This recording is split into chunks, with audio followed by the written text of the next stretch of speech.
What's up everybody, this is Scott. Welcome back to another video. Well, you know that I love headphones. I listen to a lot of music, and one of my last videos I did a AirPods versus a Jabra Elite 65T, and I was told that I was being an Apple fanboy and that I was being too generous to Apple and that I love all the things Apple, even though everybody who knows me, I love everything Android. Not to say that Apple's bad, it's just not necessarily the thing that I like the most of the time. So being a glutton for punishment, I've decided that I'm going to do yet again another comparison to the Apple Airpods because they are or were my favorite truly wireless buds until I had a chance to get with the Bose Sport Free. So in today's video, I'm going to do a comparison between the Apple Airpods and the Bose Sport Free. So like always is the case in previous videos, I talk about the design, sound quality, Bluetooth latency, gestures, just a variety of different things, including the price and whether I would recommend one or the other, again, depending on the product. So to get started, I'm going to already talk about the design. So both of these are truly wireless buds. So they're not like the wire that you have in between the Google Pixel buds. Now the Bose sports an IPX4 water resistance, where the AirPods actually have no water resistance, although I've had no issues with rain or sweat or anything like that. But the Bose actually has a little bit of water resistance. They are not waterproof. Do not go swimming in them. They will most definitely not work if you go swimming in them. Now, both have this complete plastic design, even though the Bose feels much more premium in the hand compared to the AirPods. That is one thing I will say about the Bose. It just felt a lot better in hand, even though they were completely made of plastic, just like the AirPods. Another thing that I liked about the design of the Bose, they had the tactical buttons at the top where you could press rather than kind of jamming into your ear like every other earbud I've tried in the past. I really like the ability just to press on the tops and actually either change songs or volumes or even evoke the Google Assistant, and more on that in a little bit. Now personally, I like the way that the AirPods look in my ears way better because the Bose stick way outside my ears. When you are wearing the Bose, you are most definitely going to get looks at because they stuck way outside my ears, like a good couple knuckles, and it looked just really strange. So if you thought the AirPods looked strange, kind of prepare for the shots that you're going to get with the Bose because, yeah, they look really weird sticking out from my ears. Now, both battery cases are way better than the Jabra Elite, that's for sure. Both are magnetized. You can see in some of these videos, I turn them upside down and I kind of give them a good shake, and neither one of them came out, so I got to approve both battery cases in that instance.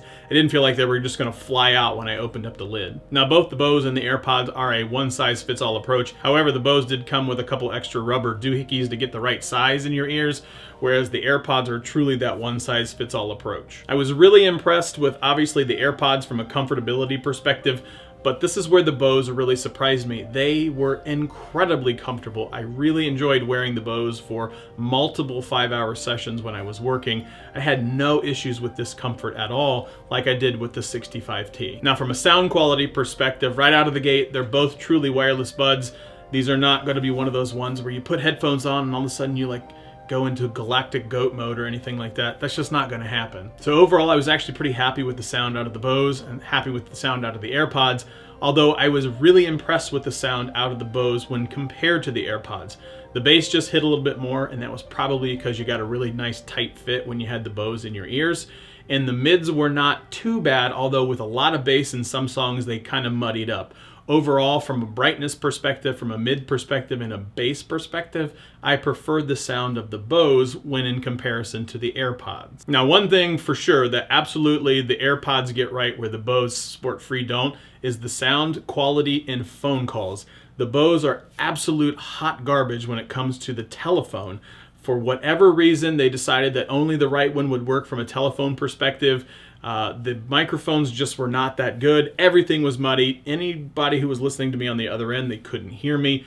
And just the overall sound profile when you were taking a telephone call was just awful. So the AirPods run away with that. If you don't have to worry about phone calls, the Bose are definitely one of the ones that sound the best in my opinion. From a Bluetooth latency perspective, I had no issues with either. However, I was playing golf one day and I actually had the Bose Sport Free in my ear, taking some full swings, and I had a couple cutouts and I didn't really understand why because the phone was no more than just a couple feet from me. Where in previous tests with the Bose, I was able to walk anywhere between 20 and 30 feet with no problems. I have absolutely no idea what happened. Maybe it was interference from where I was because there was some construction that was kind of down the street. Maybe that had something to do with it. That was the only time I ever had any Bluetooth issues. Definitely no latency issues at all. I was watching some YouTube videos and things like that. But other than that, that's the only issue that I had. Both tout that you get about 5 hours of active listening time, Absolutely 100% on par with that.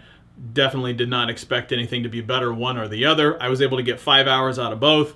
Now the nice thing is I had more charge in the AirPods case than I did of that of the Bose Sport Free. I was able to get about 10 more hours out of the Bose Sport Free case, whereas I'm allowed to get about 24 hours out of the AirPod case. So winner, winner, chicken dinner goes to the AirPods out of that one. Now we all know from a gestures perspective, because I use Android, you're not going to get any gestures out of the AirPods, so automatically the Bose wins because I can long press on the right bud and immediately evoke the Google Assistant, which was something that I really liked. I was able to fully utilize the Google Assistant using the Bose Sport Free, whereas I couldn't do that at all with the Apple Airpods. So at the time of this recording, the Bose Sport Free are about $200.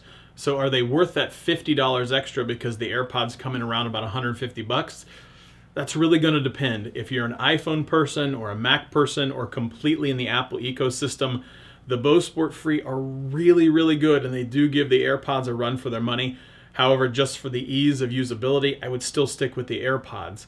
However, from a sound perspective and everything else, I would go with the Bose because they're just that much better in my opinion. If you're an Android person, hands down, no question, you goes with the Bose Sport Free. So at the end of the day, I actually switched over from the AirPods to the Bose Sport Free, even though you know that I absolutely love my Pixel Buds. If I'm going for that truly wireless experience, I'm picking up the Bose Sport Free. So that's it. That's all I have. As always, like, share, subscribe, thumbs up, leave a comment below, and we will see you next time.